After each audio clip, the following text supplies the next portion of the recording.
We often admire people's successes, but never take the time to explore their challenges. Talk to Lady brings out the inside stories of the peaks and valleys of our daily struggles. A weekly show that features people and stories from all walks of life. I probably don't look like I chopped cotton or picked cotton, but I did. And now, this is a $500,000 probably home, up to $500,000 home. You'll hear success stories from rags to riches that will inspire you to aspire to be great. Be the first to know, only on LSTV1. Hello viewers, wherever you are, greetings to you, and I hope you all are doing well outside. This is your girl Lady Ba, and this is your Talk to Lady show. Today, my guest is a very special one. Comme wolof nim koy waxee rek ndeysaan nga xamante ne bu jiitoo ñëpp dañuy topp ci ginnaawam kon ki nga xamante ne mooy sama gan bi tey di Talib Bensouda nga xamante ne kenn du ko présenté ndaxte waa Gambie xam nañ ko réew mi àdduna yëpp xam nañ ko donc dañ koy bàyyi rek mu dugg ci programme bi dal di nuyoo. Lord Mayor, ñu ngi lay dalal ak jàmm, telling you welcome to the Talk to Lady show, and we're so honored to have you on the show. Thank you, Njeme. I'm very happy to be here. The new askan bi yëpp di leen sant di leen gërëm. Talib, tell us a bit about yourself for the benefit of those that do not know you or our international viewers that are watching right now and do not know who Talib Bensouda is. A brief background of your educational career, where you from, and just a brief summary of yourself. All right. My name is Talib Ahmed Bensouda. I'm the mayor of the Kanifing municipality, which is home to 500,000 Gambians and the biggest municipality in the Gambia. Before I was mayor, I was a businessman. I still own a business, a trading company. And before that, I studied at the University of Toronto in Canada as a Bachelor of Arts major in economics. I also worked in various capacities. Before I worked as a business person, I was an operations director at an insurance company called Takaful Insurance. It's an Islamic insurance company. Before that, I have done various jobs. I worked at a waste collection company as a collector myself. I worked as a painter.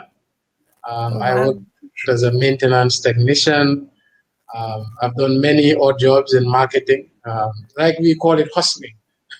When you're a student and you're abroad, you have to really make money for your day-to-day expenses. So I've been around.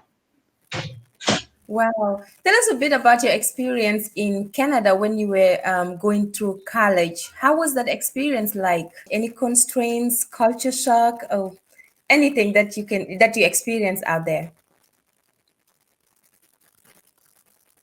There was a big culture shock. When I first went to Canada, for example, I have never seen snow in my life by then. And so when winter came, we went out in shorts and slippers. Because snow, we've seen on TV, it looks good, but we did not understand how cold it was. And I went with fellow Gambians and we were playing in the snow. But after 5 minutes, we couldn't feel our hands or legs and we had to run inside. That was very strange. Also, in general, there were some shocks. Like, I remember they have these things they call fire drills in every building to test the fire equipment. We were in my boxes and I ran outside thinking it was a real fire. So there were some funny moments like that. Also, I mean, generally, it's a foreign country. The weather is different. You're away from your family. For the first time, we are mixed with all people from all around the world. Asians, South Americans, people from the Caribbean, people from Europe, people from Africa. And it's really a culture shock. I mean, but it's a rich experience and learning about the world. Wow, that must be a fun experience, of course. But then again, after all that experience in the education, you decided to go back to Gambia. Why? Well, Gambia is home. This is the country I'm from. This is the country I love. This is where my family is. I don't think I would ever feel as secure anywhere as I am in Gambia. I don't think I can love and positively contribute anywhere and feel fulfilled as much as I could in Gambia. So these are the reasons. With all the Gambian troubles, I love Gambia. Of course. Home will always be home, like they always say. But then, in the beginning of the interview, you mentioned that you were a businessman, and you're still a businessman, I believe.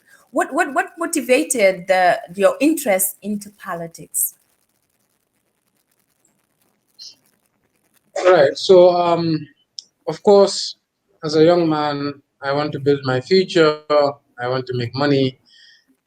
I want to be comfortable. I want my family to be comfortable. So the obvious route to take was to get into business, and I was doing very well. But soon enough, I learned that not disconnect your individual prosperity from your country's prosperity. They're interconnected. And was at an era where I felt like, as a young man, we were living under oppression. I couldn't fulfill my dreams. I couldn't feel happy. I did not feel like I was in a vibrant country. And having lived in Canada and seen and lived how young people would aspire to be more and be happy, I felt like I wasn't having the same things in my own home country. So, and when 2016 elections came by, I decided to participate. And then when the former president refused to, I decided to be one of the members and founders of the Gambia Has Decided movement. And like all activists and politicians, once it enters your blood, you really find it difficult to not try to explore what more you could do in politics. So I decided, look, I don't want to stand in the sidelines ever again. I don't want to be a spectator ever again. I want to participate and make a difference rather than stand by and blame and point fingers. So this is what inspired me to get into politics. And when you were inspired to get into politics, I mean, was that around 2000, I mean, 2006, 2016 rather? Was that the time you joined the UDP? Were you a member there before? Right. So my family has always been a political family. My father was part of the PPP government. The president, the first republic, is a grandfather of mine. So politics has always been in our family, in our blood. Once UDP was formed, my mom was a member. But I was very young. My family always contributed towards that, and we believed in their mission and their, their desire to bring about democracy in Gambia. So my family was always political. I always had an interest because I was around it, but I was very young. And I also went away to study. I came back in 2010, at the age of just 24 years old. And by 2016, I decided, look, it's not about how old you are, it's about having impact. I felt like I had the education, had the experience, I've been around. So I said, look, I want to now participate. So naturally, of course, UDP being the family, the party my family really believed in and supported, of course, it was just a natural decision. Got you. What would you say to the speculation that that your UDP candidacy was a matter of convenience? It's not. I am a very independent person. I'm an educated person. If I felt like UDP was not the right fit, I wouldn't uh, look at the fact that my family supported them. I would decide on what party to support. I genuinely believed in their mission, and if that ever changed, if I ever felt like they were going the wrong direction or against my principles as a human being, as my values, I wouldn't hesitate to back out. But like I said, as far as I can see, as far as the leadership is concerned and their party principles and values, this is the best party for the Gambia.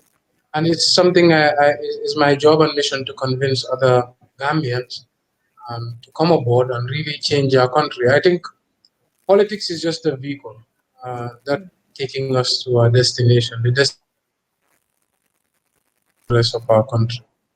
So we have to argue about what vehicle is the best fitted and equipped to take us to that destination. This is all that politics is about. Makes sense. Why did you choose to run under the UDP ticket then? First, I wanted to be a legislature. In the legislature, I wanted to be a member of parliament. And I know the UDP had a lot of um, constitutional changes they wanted to make to really embed democracy within our constitution. But I was late in that decision making. And I was convinced to later run for mayor, which at the time I thought it was a big position and only for gray-haired elderly people. But I was convinced, and I believed that I could. And of course, like I said, UDP being the party that it is, the principal nature, the values of democracy and human rights and progress, I thought, look, this is the party that is best positioned and best mirrors my values. That's why I ran under the UDP ticket. Were you worried going against heavyweights like Rambo and Bakari Baji and other people? Were you worried that you'll be losing or not? Were you just confident and ready to go? Because you won. Yeah, by the time I was nominated, I was battle ready. I felt like I was going to win. I knew that I was going to win. The primary election for UDP actually was more tricky. And I couldn't at that time decisively tell you I would be the UDP candidate. It was a much harder election than the actual election. UDP is the biggest party in Gambia, has the biggest base. And by the time we went to nomination, the base was already galvanized and behind me. I knew it was a done deal. However, the primary election was very tricky, and I couldn't tell you at the time if I would win. I can imagine. But you won either ways. You won the election, I mean, and became the youngest mayor of our country or in the KMC region. How does that make you feel? It's a great achievement. I mean, I didn't really think about it at the time. Like I said, I campaigned for almost a year. So all my doubts about being a young man, all my doubts about whether I could win were all put aside by then. Like I said, by the time the election came, I was battle ready. My experience with dealing with the grassroots was much more developed. My experience in communicating my views were much more developed. And I sort of had developed all my plans, my manifesto, my plan of execution. And so I was pretty confident mayor coming in with a sharp focus about what I wanted to do. Of course, the challenges are another story. I never had any question marks about my age. Generally, I think I started very young, leading people. Like I said, I was painting, and when I was painting, I was the manager, the production manager. Just age 19, I managed 12 people. One of them was 40-something years old, but they never guessed my age because I never doubted my ability to really manage stakeholders. So I think with that confidence and owning my own company with 20-something staff at the time, I'm also managing a Takaful, which had about 40 staff at the time. I was the number 2.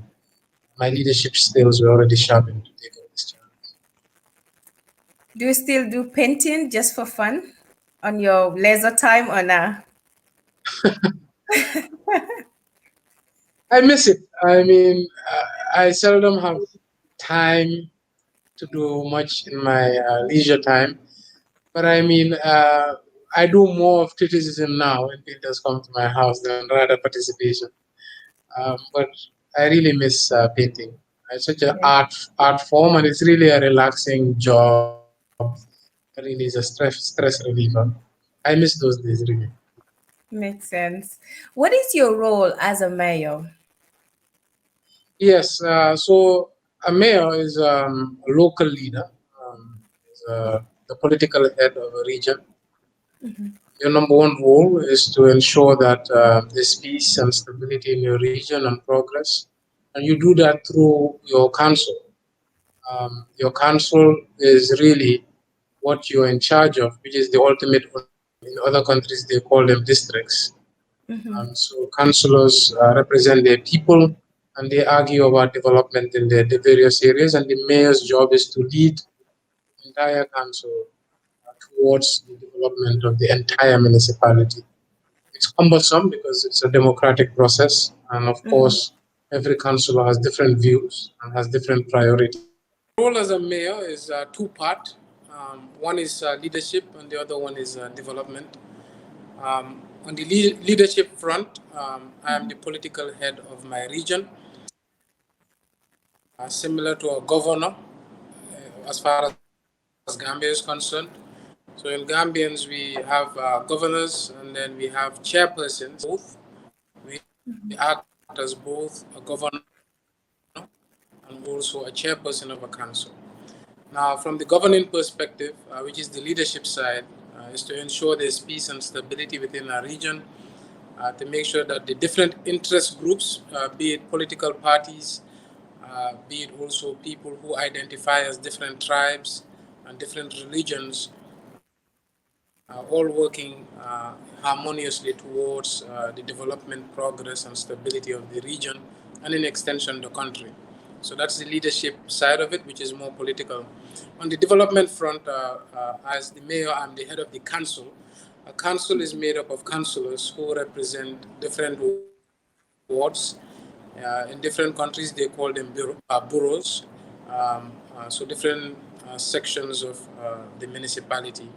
And they all have different interests and priorities and different ideas.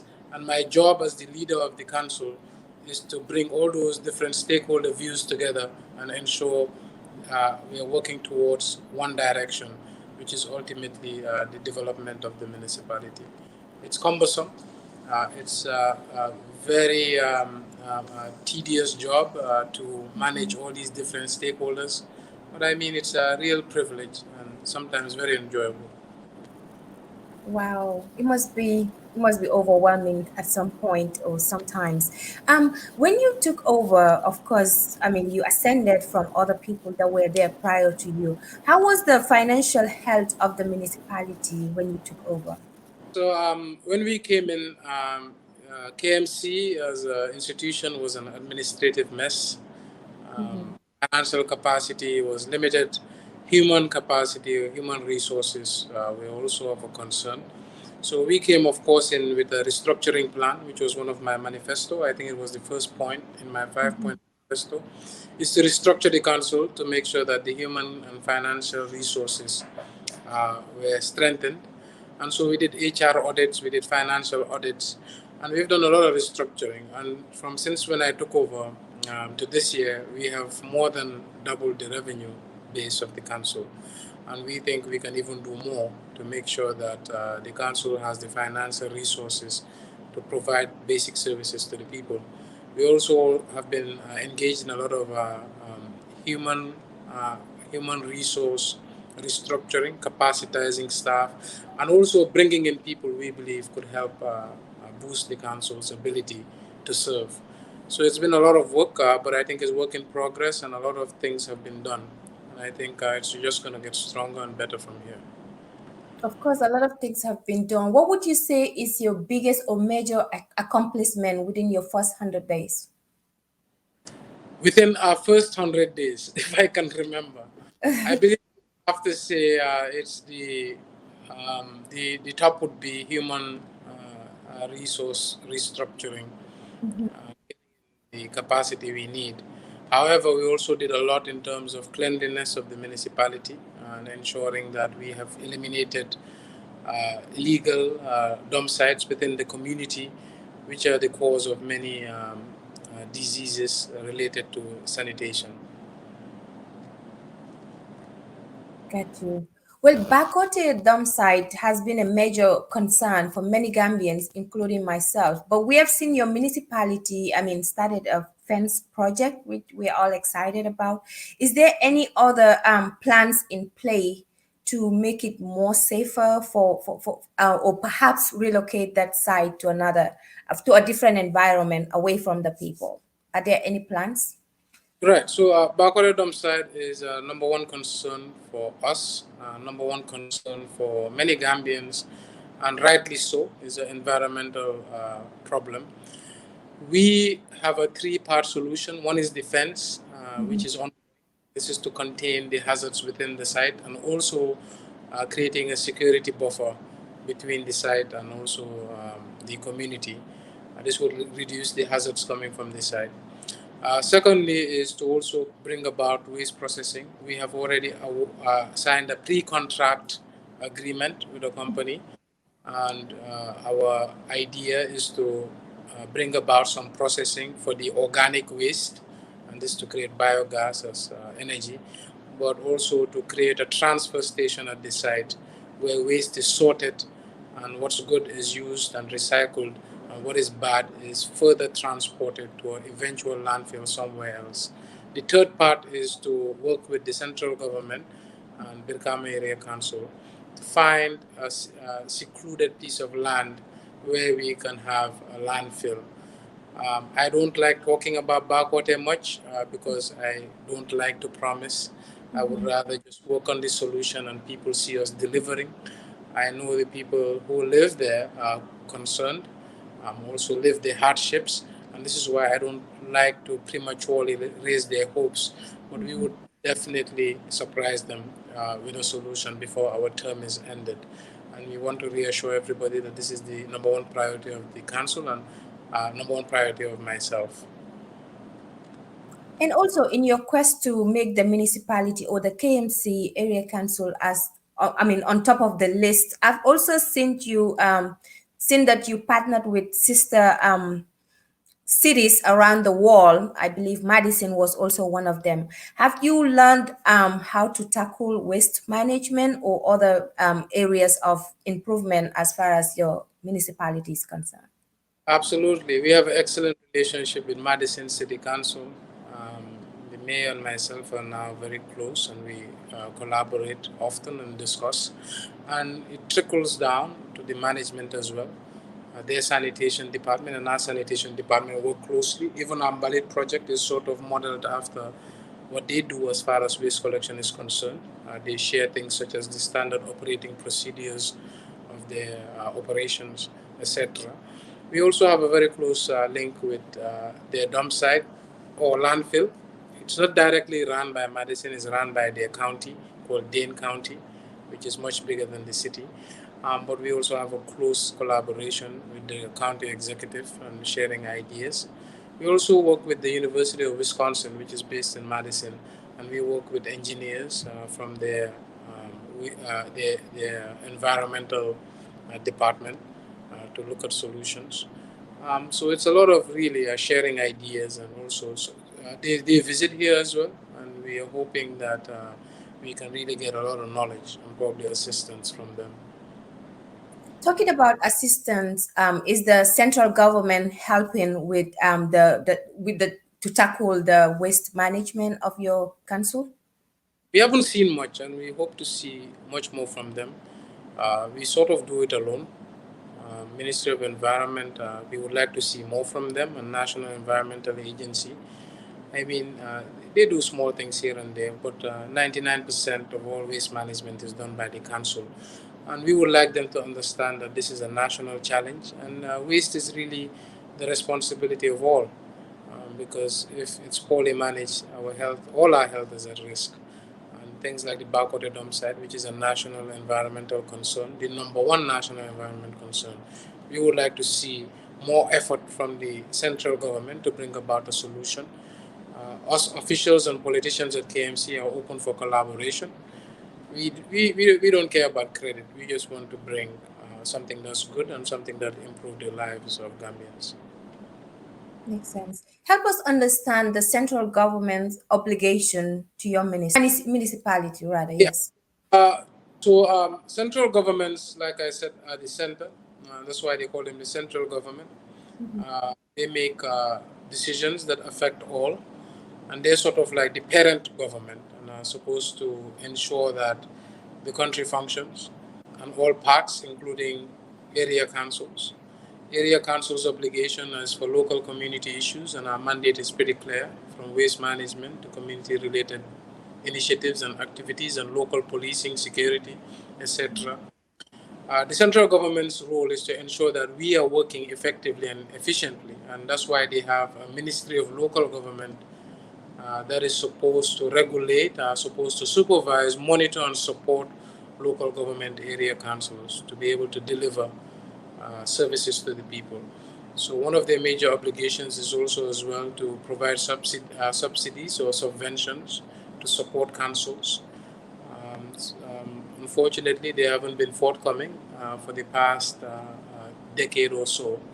And this is something that we expect should change and will eventually change. So their obligation is to make sure we are functioning and are well funded to be able to take care of local community issues. What do you perceive to be the notion why the central government is not forthcoming in helping the municipality to a certain extent?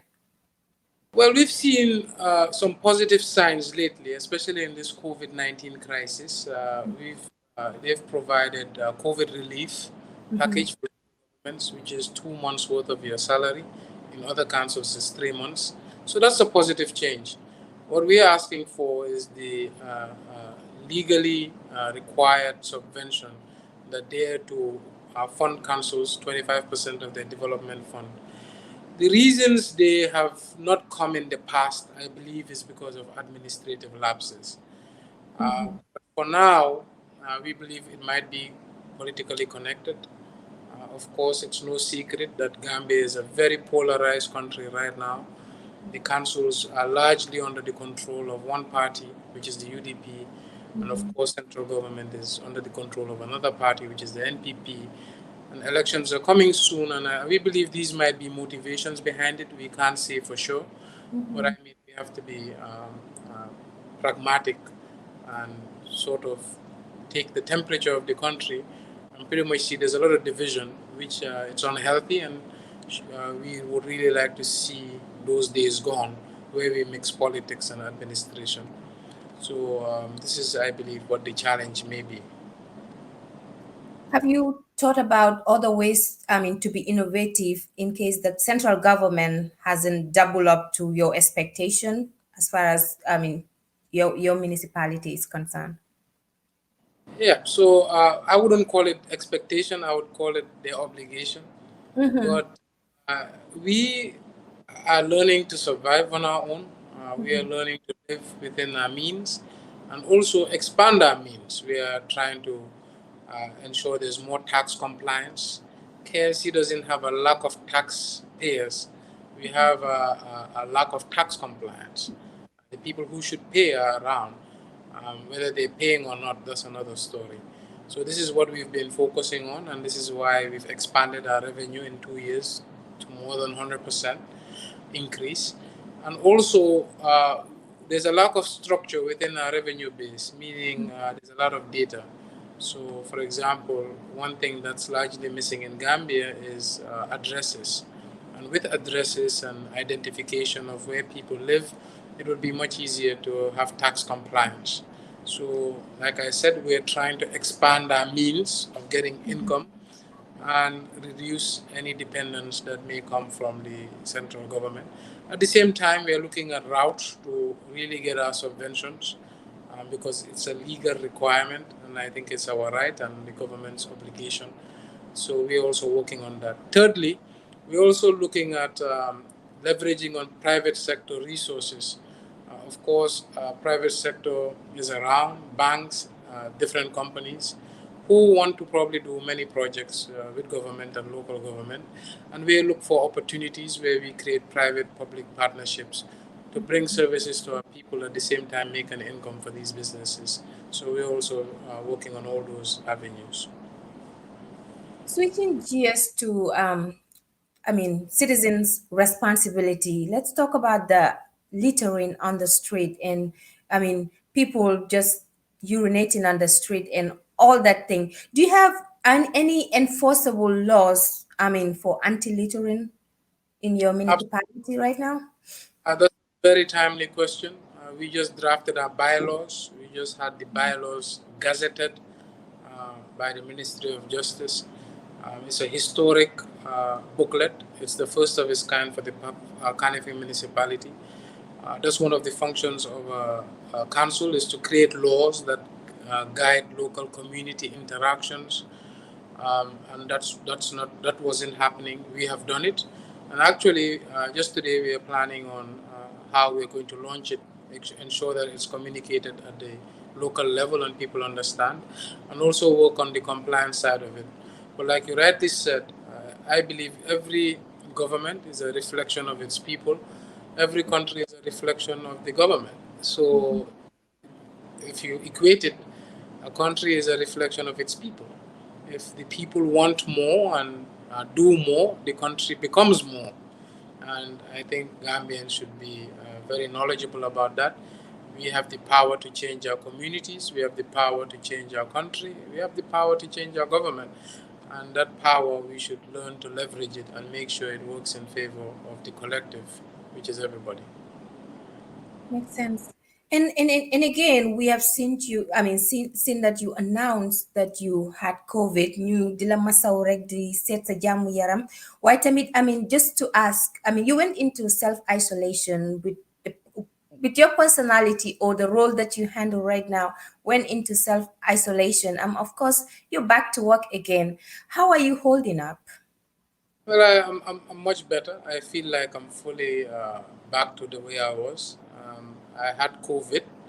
I had some symptoms. I tested, I isolated, and I felt the responsibility to communicate because I understood people were stigmatizing it, other people were ashamed, other people were hiding, and I think it was a terrible thing. This is not sickness is not should not be something that somebody should be ashamed of. Anyone's fault. This is happening to everybody, even those who take precaution. It's happening to kings, people from the royal family, presidents and prime ministers. We just heard about President Trump. I felt an obligation to really communicate so the stigma around it could reduce. At least that was my hope. And I'm thankful that I'm back to full health and back to work. But I still want to implore on Gambians to take more care. Ñu bàyyi seen xel, raxas seen loxo yi, sol seen masque, ak su fi ñu amee symptômes gars yi ñu test seen bopp ñu isolate. Benn gàcce nekkul si lii jàngoro bu nga xam ne la yàlla moo ñu ko teg. Ñun lu ñu mun a def rek mooy seet naka la ñoo wéree tam bañ koo wàll ñeneen yi. Pour wonte benn gàcce nekkul si lii ak ñu si ëpp yëpp ñu ngi wér di dellu seen liggéey. dëgg la sax di nga gis ñoo xamante ne dinañ ko am waaye rus nañ pour wax ko comme ni nga ko waxee tax na duñ ko wax kenn waaye ñu ngi associé ak ñeneen di leen wàlla tamit jàngoro ji defe naa loolu tamit lu jar a bàyyi xel la parce que mayor bi bu fekkee ne war naa mun a am feebar bi ba toog wax ko ci télé wala wax ko ci àdduna yëpp di ko dégg defe naa ñun ñëpp war nañoo jël suñu matuwaay waaye ba tey rek to come back to you COVID-19 still how was COVID-19 constrained your efforts and plans for the municipality? Do you guys have any constraints as far as? Of course we do. 2020 really has been derailed by COVID-19. Just not the municipality, but I mean the entire Gambia, the entire world. Whether it be business, whether be it you have a job, whether be it you're in governance, it caught everybody by surprise.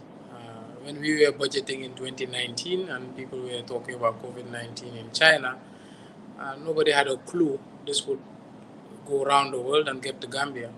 So it really blindsided us and really affected our plans. And we had to refocus on getting our communities safe. And it's really put a lot of constraints on our finance as well. Of course, many Gambians have been suffering financially. Markets have been closed. Business hasn't been forthcoming. So there's been a lot of people not being able to keep up with their tax obligation.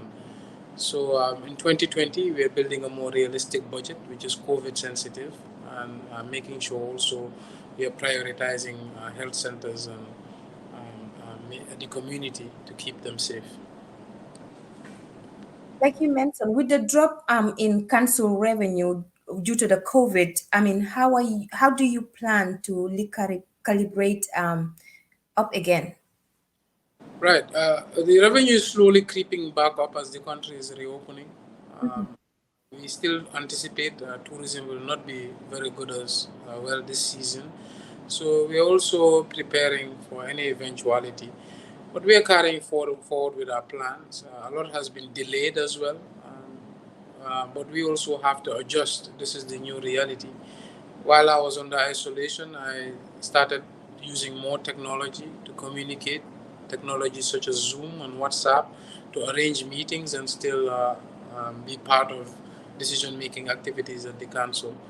So I think this is a lesson for all of us that we all now have to adjust and change our habits until this blows over. It makes sense. I mean, that's a big achievement and a major advancement. I mean, knowing Gambia, we're all about paper and in person, but now we're switching to all this technology and utilizing what we have. It's great. What's the council's current partnership with MRC? We don't have much partnership with MRC, but we have a lot of collaboration and partnership with the Ministry of Health. We have a COVID task force. The regional health director is on it. We try to assist them in their activities and to keep our communities safe and COVID free. And we have also seen you or your municipality tap in three former mayors into a task force. If I can just pull up that picture over here, could you please tell us what the need was for? Why did you feel the need to engage them now? I mean, first of all, I think it was long overdue. It's always a good picture or to call up predecessors of an office and to really show people that once politics is over, we should all come together and work. We're all Gambians, so I thought it was a long overdue move, and I was very glad I made it. But the essence of it all was to really bring these guys back who have been here since the 70s, to look at the records of the council. Like I said, we found the council in an administrative mess. Um, there has been seldom a smooth transition from one mayor to the next. Mayor Keba Jalo, for example, was removed after the coup in 1994.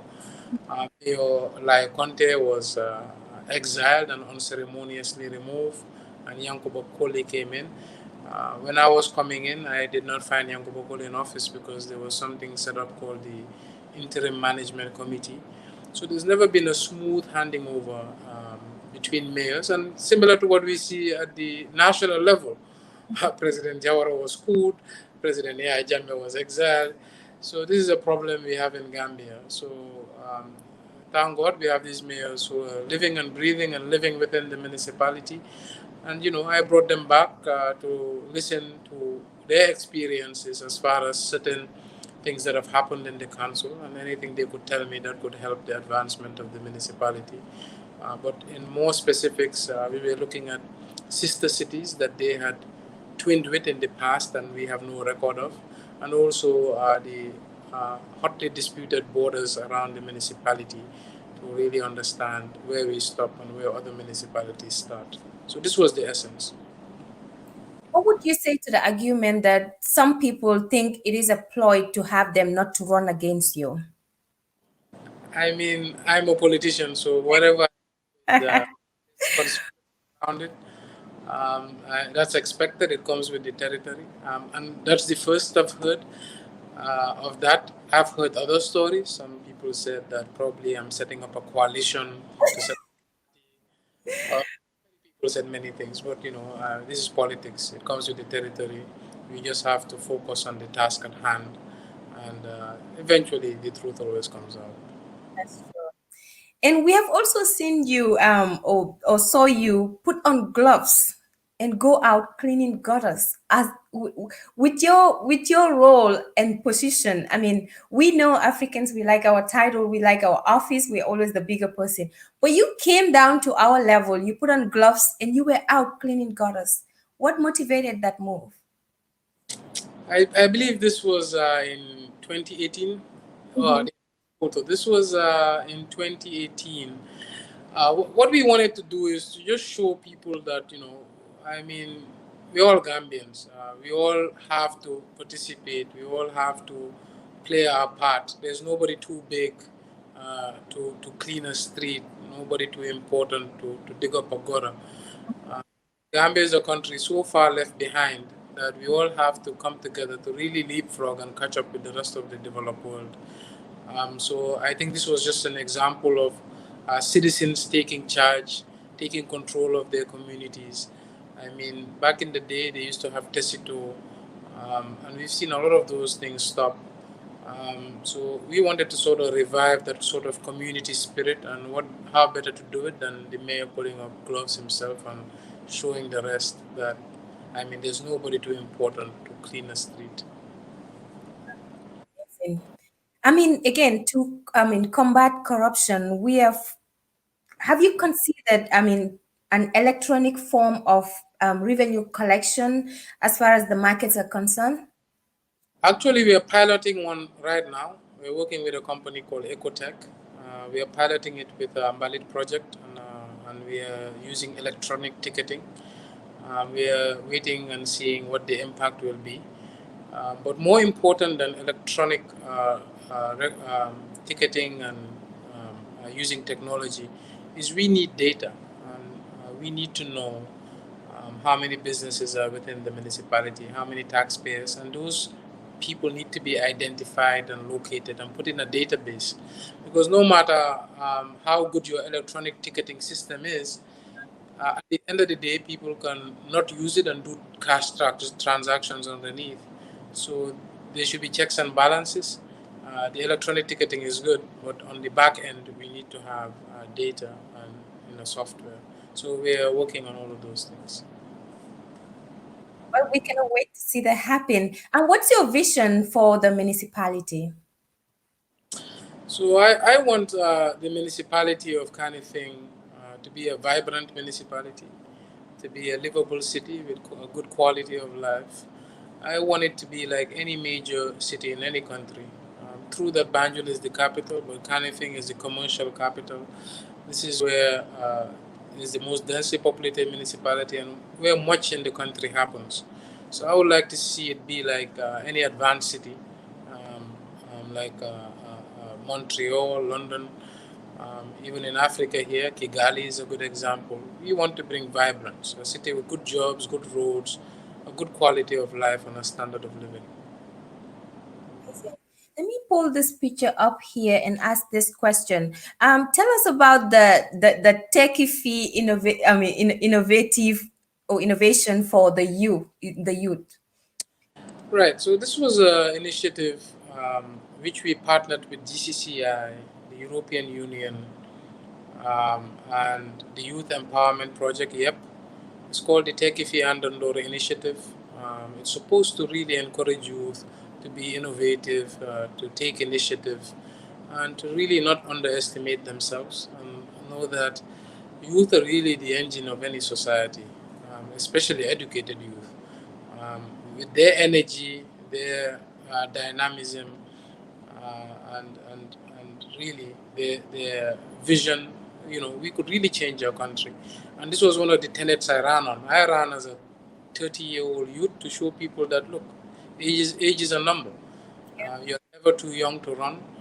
You just need confidence, you need knowledge, and then you just need to have focus. And I think we supported this initiative for that very reason. So specifically, their challenge was to come up with solutions around closure of markets, limitations on transportation, and also closure of schools. And really, we are very impressed with some of the talent we see in the youths of the Gambia. Like the saying goes, we rise by uplifting other people, and you're doing good at that department as a young leader. But let me ask you, what other programs do you have for the youths in the municipality, if there are any? Right. So we have a youth councillor by the name of Kemo Bojang. He represents all youths.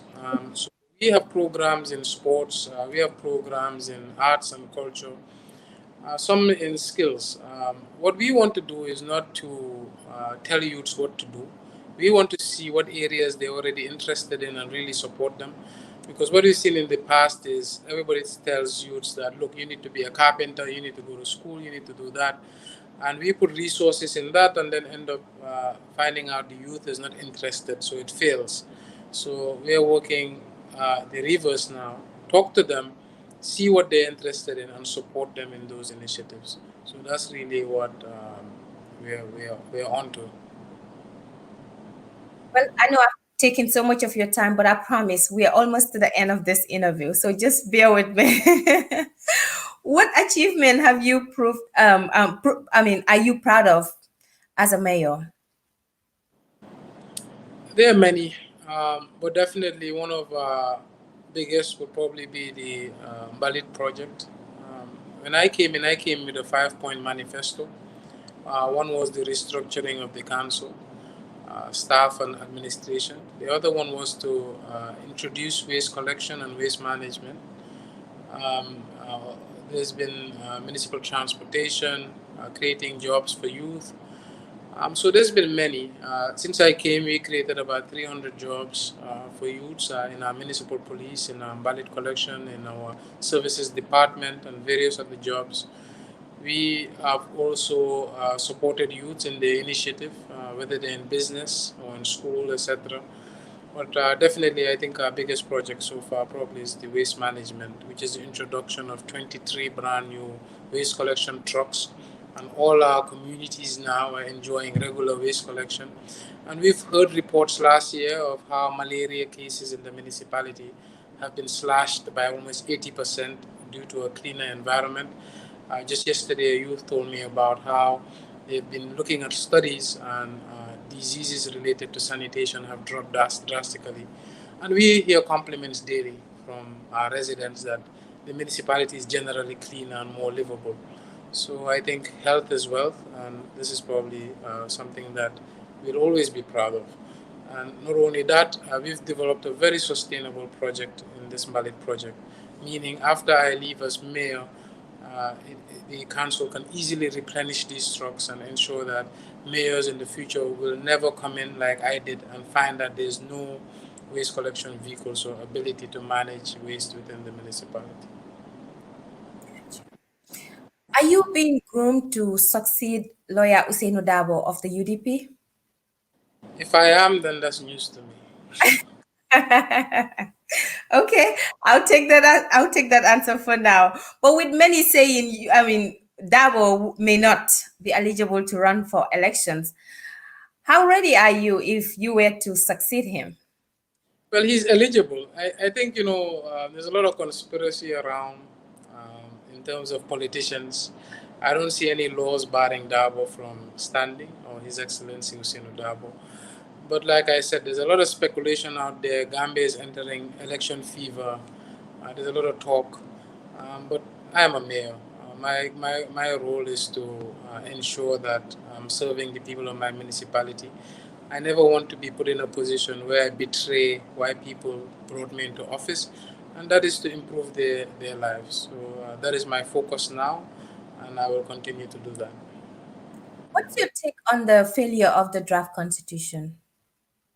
It's a monumental disappointment.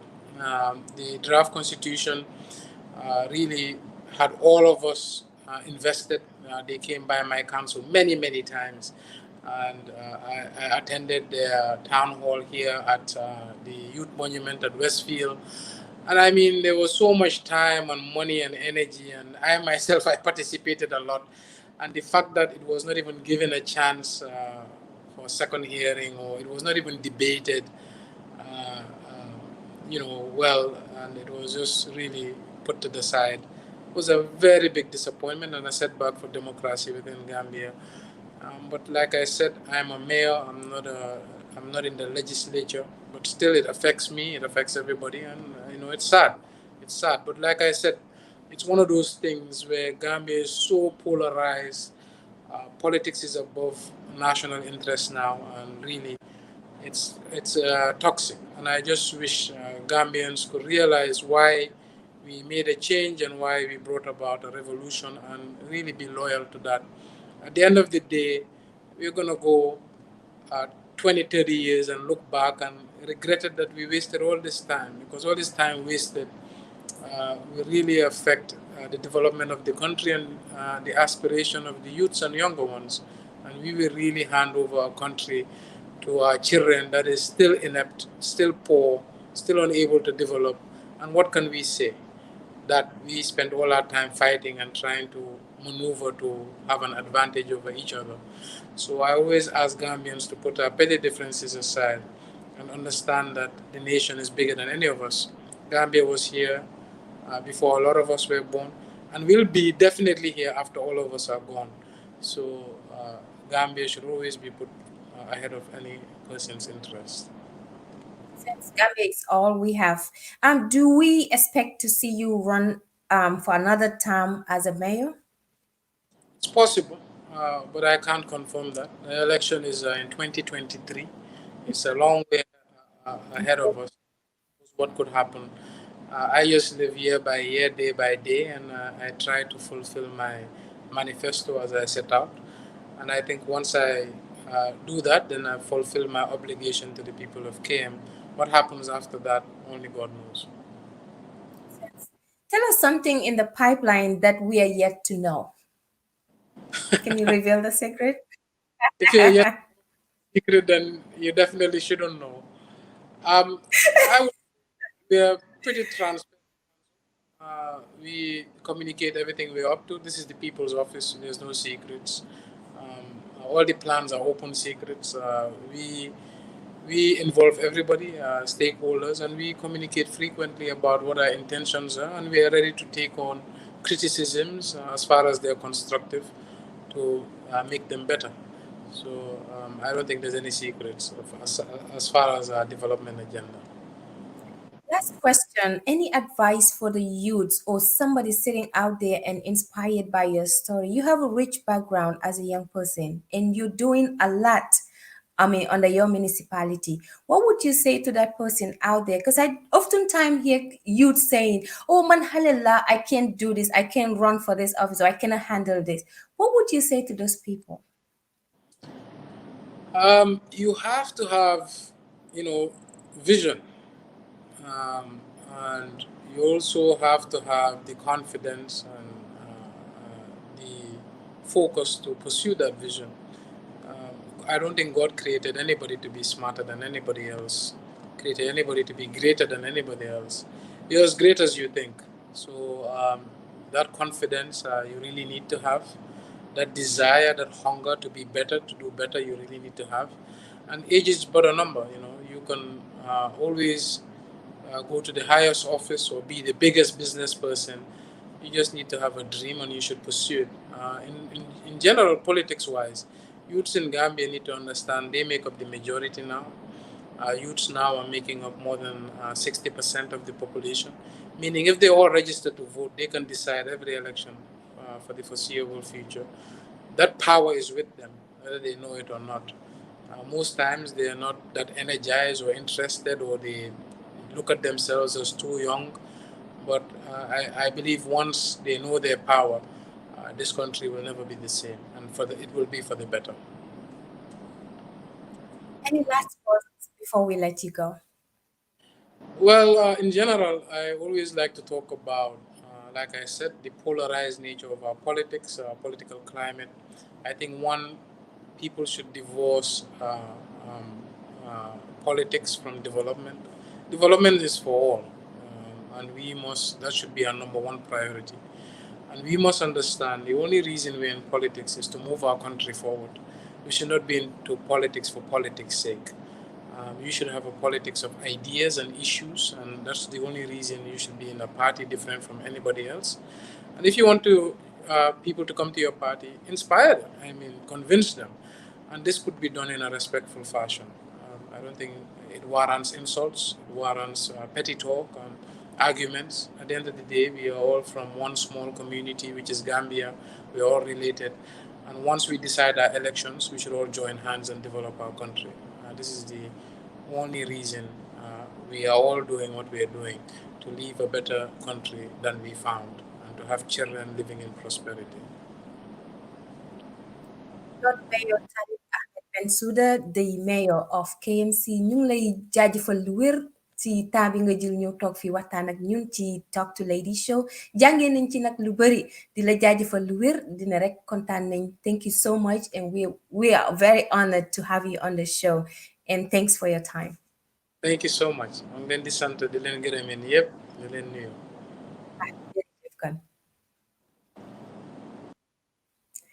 That was Talib Bensouda, the mayor of KMC, Kanifi Municipal Council, there having a talk with Talk to Lady show. Well, it's your girl again, Lady Ba, and this was another Talk to Lady show. Until I come your way again next Friday, stay glued, stay tuned to LSTV1, subscribe to our YouTube channel, and follow us on Facebook, Twitter, and our website. Thank you very much. You take care, and bye for now. We often admire people's successes, but never take the time to explore their challenges.